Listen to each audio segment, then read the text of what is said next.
5 फरवरी 2024 को कोर्ट में अगली डेट है और कोर्ट में सरकार ने स्पष्ट तरीके से कह दिया है कि हिंदुओं को उनके मंदिर वापस नहीं दिए जाएंगे। वैष्णो देवी के संबंध में अगस्त 2020 में भाजपा सरकार ने, मोदी सरकार ने एफिडेविट पे जवाब फाइल करते हुए कहा कि माता वैष्णो देवी मंदिर जो है वो हिंदुओं को वापस नहीं दिया जाएगा। हिंदू समाज को पंगु बनाने के लिए सबसे आसान तरीका है कि उनके मंदिरों और मठों पर सरकार का नियंत्रण करवा दो। आपने देखा 80 लाख रुपए खर्च दिए वैष्णो देवी श्राइन बोर्ड ने कोविड के समय पे मुसलमानों को ईदी और इफ्तारी की पार्टी देने के लिए। किससे इन्होंने मैंडेट लिया? क्या हिंदू समाज से पूछा कि हम 80 लाख रुपए तुम्हारे चढ़ावे के खर्च कर रहे हैं फॉर अ पर्टिकुलर एक्टिविटी? क्या पूछा गया?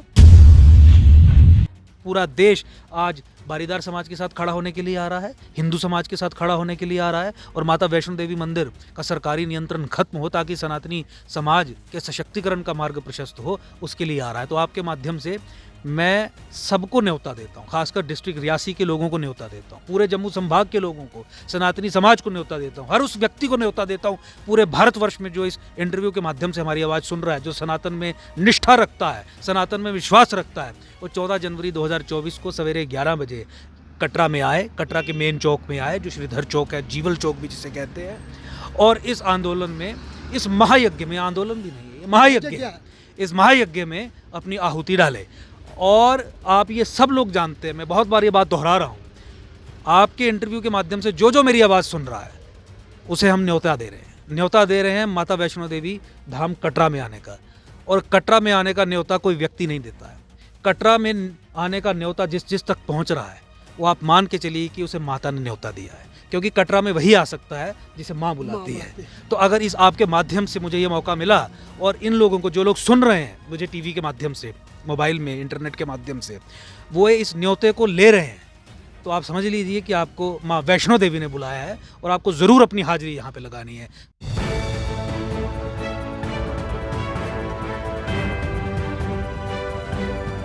नमस्कार, NH1 न्यूज़ देख रहे हैं आप और मैं हूं हिमांशु शर्मा। पूरे भारत में 14 जनवरी से एक मुहिम शुरू की जा रही है, एक आंदोलन शुरू किया जा रहा है जिसमें सरकारी नियंत्रण में जितने भी मंदिर हैं उनको अब आज़ाद कराया जाएगा। एकम सनातन भारत दल और उनके साथ उनके और भी जो मित्र वो जुड़ चुके हैं और जो एकम सनातन धर्म भारत दल के जो सदस्य पूरे भारत में हैं वो सब मिलकर एक मुहिम चला रहे हैं जिसमें बारीदार संघर्ष कमेटी कटरा की जो है वो अव्वल नंबर पर है। 14 तारीख से इसका डंका बजने वाला है और इसी के चलते अंकुर शर्मा जो चीफ हैं एकम सनातन भारत दल के, वो आज कटरा में आए और हमारे साथ ही खड़े हैं। इनसे बात करते हैं कि आखिर ये मुहिम है क्या। अंकुर जी, स्वागत है आपका NH1 न्यूज़ में। बहुत बहुत धन्यवाद। अंकुर जी, आप पहले ही बारीदार संघर्ष कमेटी के साथ मिलकर एक केस लड़ रहे हैं जिसमें जो इनके राइट्स हैं वो इनको मिलने चाहिए, श्राइन बोर्ड के खिलाफ ये केस है, और अब आपने ये मुहिम भी शुरू कर दी जब से आपने ये दल बनाया है और जिसका आगाज़ आपने दिल्ली में किया था। क्या ये मुहिम है, ज़रा लोगों को बताएं जो हमारे देखने वाले हैं। तो देखिए, माता वैष्णो देवी मंदिर का सरकारी नियंत्रण जो है उसके खिलाफ बारीदार संघर्ष समिति ने शुरू से ही संघर्ष किया है। 86 के बाद ही जब सरकार ने अपने नियंत्रण में इस मंदिर को ले लिया था तो बारीदार समाज जो था वो संघर्ष कर रहा था और श्याम सिंह जी, बारीदार संघर्ष कमेटी और उनके सारे सदस्य आज हमारे साथ हैं। इन्होंने बहुत लंबा स्ट्रगल किया। आपने ये भी बताया कि ये लोग कोर्ट में भी गए, वो ठीक बात है कि मैं स्वयं वहाँ पे कोर्ट में केस देख रहा हूँ। अगली जो डेट है कोर्ट में वो 5 फरवरी की है 2024 और इस केस में भी सरकार ने स्पष्ट रूप से कह दिया है कि हिंदुओं को उनके मंदिर वापस नहीं दिए जाएंगे। तो 5 फरवरी 2024 को कोर्ट में अगली डेट है और कोर्ट में सरकार ने स्पष्ट तरीके से कह दिया है कि हिंदुओं को उनके मंदिर वापस नहीं दिए जाएंगे। वैष्णो देवी के संबंध में अगस्त 2020 में भाजपा सरकार ने, मोदी सरकार ने एफिडेविट पे जवाब फाइल करते हुए कहा कि माता वैष्णो देवी मंदिर जो है वो हिंदुओं को वापस नहीं दिया जाएगा और बारीदारों की ये याचिका जो है वो डिसमिस की जाए। ठीक है, उसमें बहस होगी, हम भी अपना पक्ष रखेंगे, संवैधानिक तरीके से हमारा केस बहुत मजबूत है। वो हो गया लीगल पहलू। अब सरकार भी स्पष्ट तरीके से आ गई है। जिस तरीके से कांग्रेस की पोजीशन थी कि हिंदुओं को मंदिर वापस नहीं दिए जाएंगे, उसी तरीके से भाजपा की भी पोजीशन आ गई। एकम सनातन भारत दल सप्त संकल्पों के आधार पर सनातन संस्कृति, सभ्यता और धर्म के सशक्तिकरण हेतु एक राजनीतिक दल है।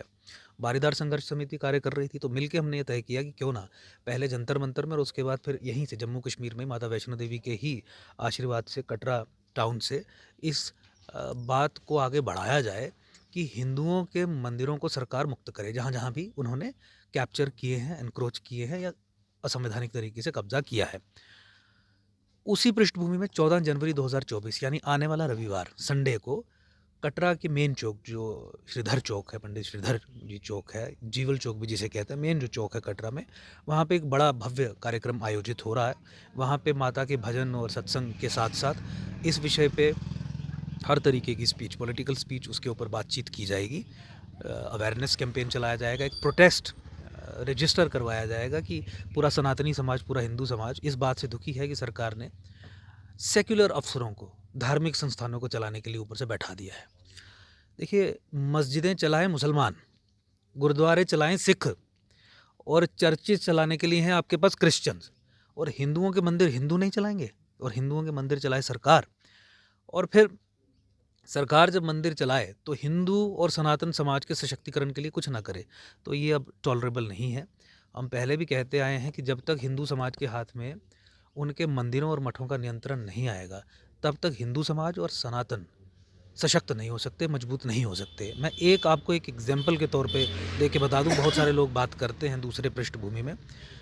माता वैष्णो देवी मंदिर पे जो चढ़ावा चढ़ता है वो हिंदू चढ़ाते हैं, और उस चढ़ावे से नारायणा अस्पताल भी बना है, SMVDU यूनिवर्सिटी भी बनी है जी।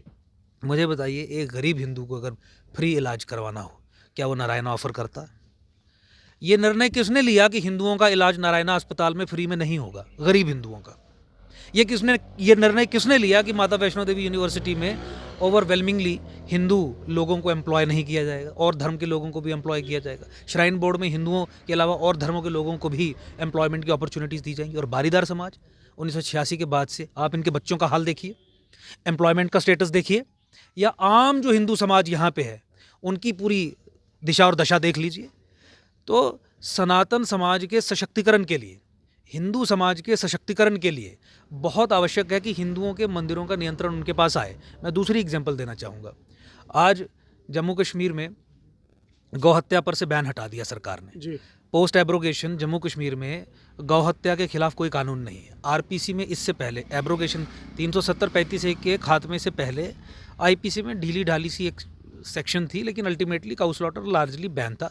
हाँ, उसकी पालना नहीं होती थी, डिफरेंट विषय है, लेकिन एब्रोगेशन के बाद गौ हत्या के ऊपर से इस सरकार ने, भाजपा सरकार ने बैन हटा दिया। हाई कोर्ट ने एक पब्लिक इंटरेस्ट लिटिगेशन में मैटर कंसिडर करने के लिए भी चीफ सेक्रेटरी को हिदायत दी, सरकार ने आज तक नहीं किया, कोई कानून नहीं बनाया।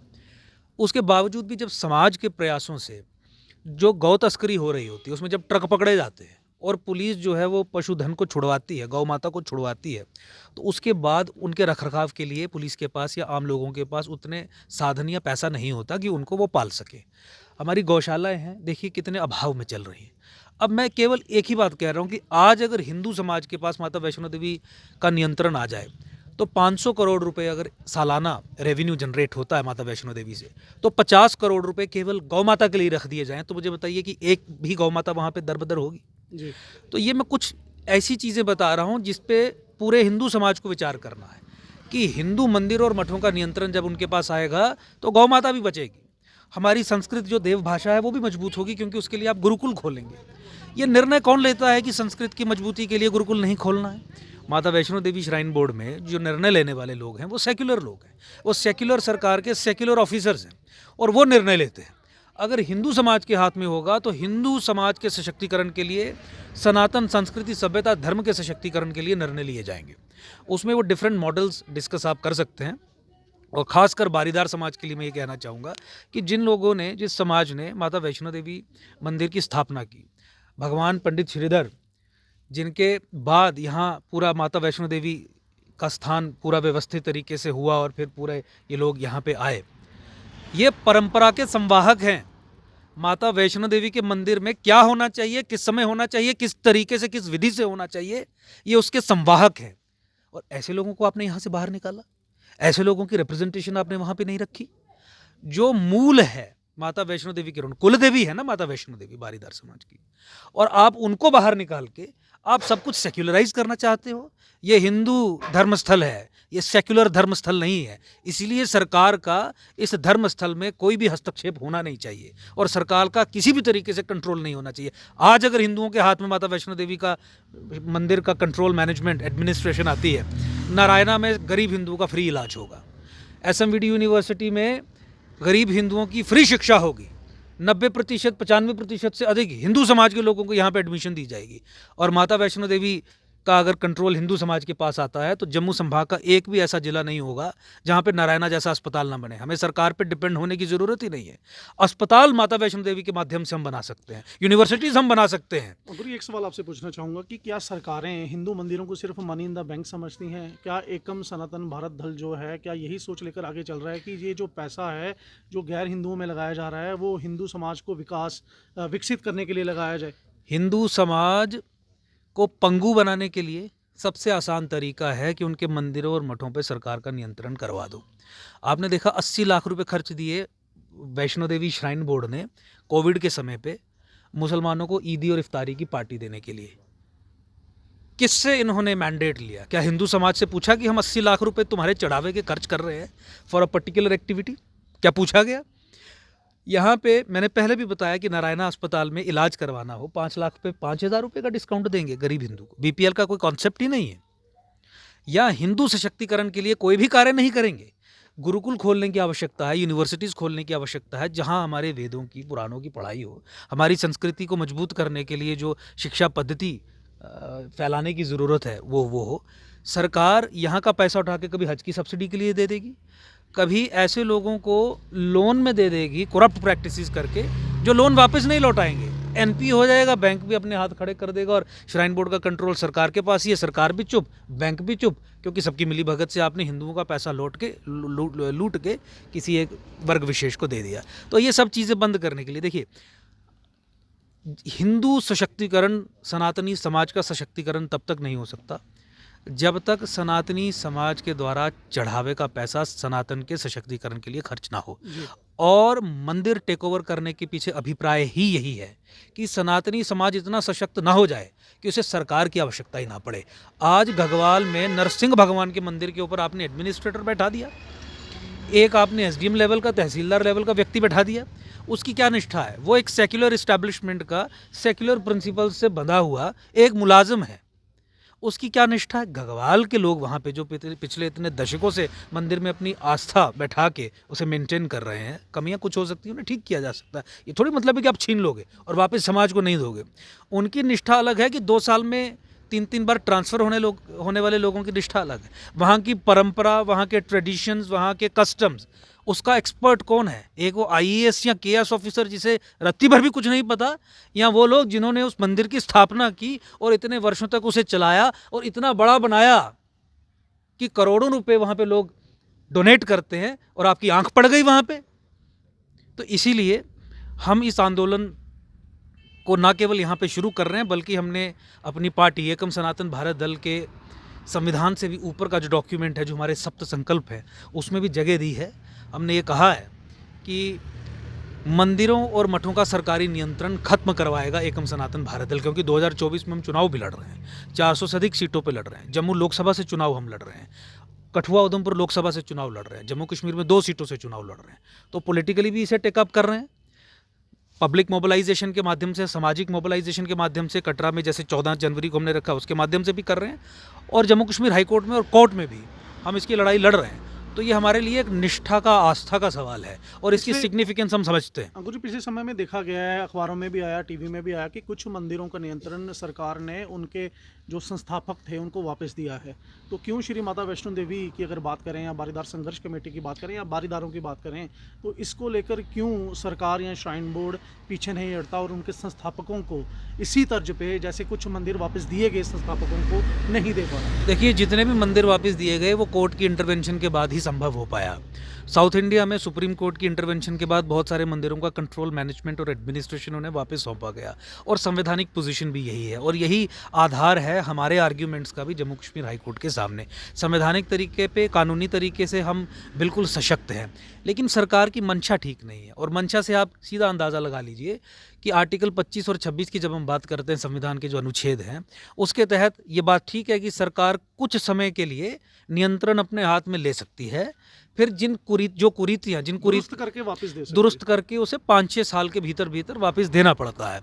तो देखिए, सरकार ने मस्जिदों को टेक ओवर नहीं किया, मस्जिद भी टेक ओवर कर सकती है सरकार, गुरुद्वारा भी टेक ओवर कर सकती है, चर्च भी टेक ओवर कर सकती है। 70 साल में 75 साल में अपनी इंडिपेंडेंस के बाद उन्हें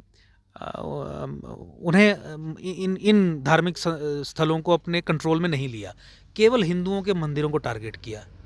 क्योंकि इस भारत की राजसत्ता, state of India, Indian state का चरित्र ही जो है वो सनातन से घृणा करने वाला चरित्र है। वो जो बेसिक पॉलिसी पैराडाइम्स जो उसके स्टेट अपरेटस में फिट हैं पिछले 70-75 वर्षों से, वो ऐसे हैं जो सनातन के प्रति कोई अच्छा भाव नहीं रखते हैं। आज 80% समाज, सनातनी समाज चाहता है कि गौहत्या पे पार्लियामेंट एक स्ट्रॉन्ग कानून बनाए जिसमें मृत्यु दंड का प्रावधान हो। क्या वो बना कानून? मंदिर मठ हमारे सरकारी नियंत्रण से मुक्त हों, क्या सरकार ने डिसाइड किया कि ये करेंगे? सनातन की, हिंदुओं की सेंसिटिविटीज़ के संबंध में कोई भी कानून अगर बनाना हो तो सरकार नहीं बनाती है। मैंने केवल गौहत्या के संबंध में आपको एक एग्जाम्पल दी, ऐसी हज़ारों, असंख्य इंस्टेंसेस और एग्जाम्पल्स आपके सामने हैं। तो भारत की राजसत्ता का चरित्र राष्ट्र विरोधी है। The state of India is hostile to the nation of India. The state of India जो पॉलिटिकल एंटिटी जिसमें सरकार आती जाती रहती है, सरकार केवल एक छोटा सा हिस्सा है। संविधान, टेरिटरी, सॉवरेनिटी, जितने भी ये कॉन्सेप्ट्स हैं एब्स्ट्रैक्ट फॉर्म में, सबको मिला जुला के आप कहेंगे इंडियन स्टेट इज़ एंटी सनातन। तो उसके चरित्र को बदलने के लिए ही एकम सनातन भारत दल का निर्माण भी हुआ है, और अपने सप्त संकल्पों के माध्यम से उसके चरित्र को भी बदलेंगे। और फिर मंदिर मुक्ति के लिए हमने अभियान शुरू किया ही है। बाकी जो हमारे सप्त संकल्प हैं उसके लिए भी कार्यक्रम चलता रहता है, कुछ ना कुछ कोर्ट में। से शुरुआत हो रही है 14 तारीख को। लास्ट सवाल है, कहाँ कहाँ तक, भारत के किस किस हिस्से तक ये जो मूवमेंट है ये जाएगी? देखिए, सबसे पहले कटरा 14 जनवरी 2024 को कटरा में ही माता वैष्णो देवी मंदिर मुक्ति के मार्ग को प्रशस्त करने के लिए पूरे भारतवर्ष से लोग आ रहे हैं। ऐसा कोई राज्य या केंद्र शासित प्रदेश नहीं है जहां से लोग चल के कटरा में नहीं आ रहे हैं। आप जानते हैं कि एकम सनातन भारत दल के जो यूनिट्स हैं वो सब स्टेट्स में हैं। तो हर स्टेट से, चाहे वो तेलंगाना हो, चाहे वो कर्नाटका हो, तमिलनाडु हो, उत्तर प्रदेश हो, हरियाणा हो, राजस्थान हो, पंजाब हो, हिमाचल हो, हर जगह से लोग आ रहे हैं। हमारे लोग अपने वहाँ से आ रहे हैं, वो अपने लोगों को लेके आ रहे हैं। पूरा देश आज बारीदार समाज के साथ खड़ा होने के लिए आ रहा है, हिंदू समाज के साथ खड़ा होने के लिए आ रहा है, और माता वैष्णो देवी मंदिर का सरकारी नियंत्रण खत्म हो ताकि सनातनी समाज के सशक्तिकरण का मार्ग प्रशस्त हो, उसके लिए आ रहा है। तो आपके माध्यम से मैं सबको न्योता देता हूँ, खासकर डिस्ट्रिक्ट रियासी के लोगों को न्योता देता हूँ, पूरे जम्मू संभाग के लोगों को, सनातनी समाज को न्योता देता हूँ, हर उस व्यक्ति को न्योता देता हूँ पूरे भारतवर्ष में जो इस इंटरव्यू के माध्यम से हमारी आवाज़ सुन रहा है, जो सनातन में निष्ठा रखता है, सनातन में विश्वास रखता है, वो 14 जनवरी 2024 को सवेरे 11 बजे कटरा में आए। कटरा के मेन चौक में आए, जो श्रीधर चौक है, जीवल चौक भी जिसे कहते हैं, और इस आंदोलन में, इस महायज्ञ में, आंदोलन भी नहीं है, महायज्ञ है, इस महायज्ञ में अपनी आहुति डाले। और आप ये सब लोग जानते हैं, मैं बहुत बार ये बात दोहरा रहा हूँ, आपके इंटरव्यू के माध्यम से जो जो मेरी आवाज़ सुन रहा है उसे हम न्योता दे रहे हैं माता वैष्णो देवी धाम कटरा में आने का। और कटरा में आने का न्योता कोई व्यक्ति नहीं देता है। कटरा में आने का न्योता जिस तक पहुंच रहा है वो आप मान के चलिए कि उसे माता ने न्योता दिया है, क्योंकि कटरा में वही आ सकता है जिसे माँ बुलाती है। तो अगर इस आपके माध्यम से मुझे ये मौका मिला, और इन लोगों को, जो लोग सुन रहे हैं मुझे टीवी के माध्यम से, मोबाइल में, इंटरनेट के माध्यम से, वो इस न्योते को ले रहे हैं, तो आप समझ लीजिए कि आपको माँ वैष्णो देवी ने बुलाया है और आपको ज़रूर अपनी हाजिरी यहाँ पे लगानी है। सत्संग, भजन, कीर्तन के साथ और स्पीचेस के साथ ये प्रोग्राम होगा। बहुत ही अच्छा प्रोग्राम होगा। हिंदू समाज को, सनातनी समाज को संगठित करने के लिए आपको हिंदुओं के विषयों को सामने लाना पड़ेगा। ये हिंदुओं का विषय है, सरकारी नियंत्रण से मंदिर मुक्ति, ये हिंदुओं का विषय है। इसके बाद हिंदू संगठित होगा। आज समस्या यही है ना, हिंदू संगठित नहीं है, इसलिए मार खाता है, सरकार इसकी बात नहीं सुनती। लेकिन हिंदू संगठन का काम जो है वो हिंदू इश्यूज़ को आइडेंटिफाई करके फिर ही आगे हो सकता है। ये एक क्रिटिकल हिंदू इशू है जिसके साथ हर एक हिंदू को, सनातनी समाज के व्यक्ति को जुड़ना चाहिए। शुक्रिया अंकुर जी, धन्यवाद।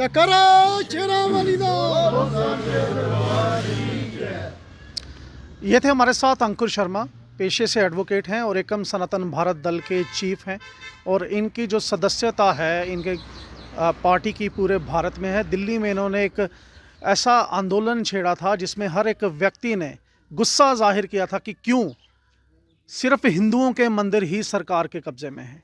और ये प्रश्न अब जो है एक बड़ा प्रश्न बनने वाला है, क्योंकि ये उस शहर में अभी आंदोलन छेड़ने वाले हैं, ये महायज्ञ छेड़ने वाले हैं जहाँ पे साल के 1 करोड़ लोग माँ के दर्शन करने के लिए आते हैं। मुसलमानों की मस्जिद हो, क्रिश्चियन की चर्च हो या सिखों का गुरुद्वारा हो, वो अपनी मर्जी से अपने धार्मिक स्थल चला सकते हैं, लेकिन सिर्फ हिंदू ही है जिसके धार्मिक स्थल उसके संस्थापक नहीं बल्कि वो लोग चलाते हैं जो इसे मनी इन द बैंक समझते हैं। आपकी इस विषय पर क्या राय है, आप ज़रूर कमेंट करके बताइए। और 14 जनवरी को अंकुर शर्मा जी ने आह्वान भी दिया है कि आप कटरा की मशहूर बाबा श्रीधर चौक पर आएँ और इस महायज्ञ में ज़रूर सम्मिलित हों।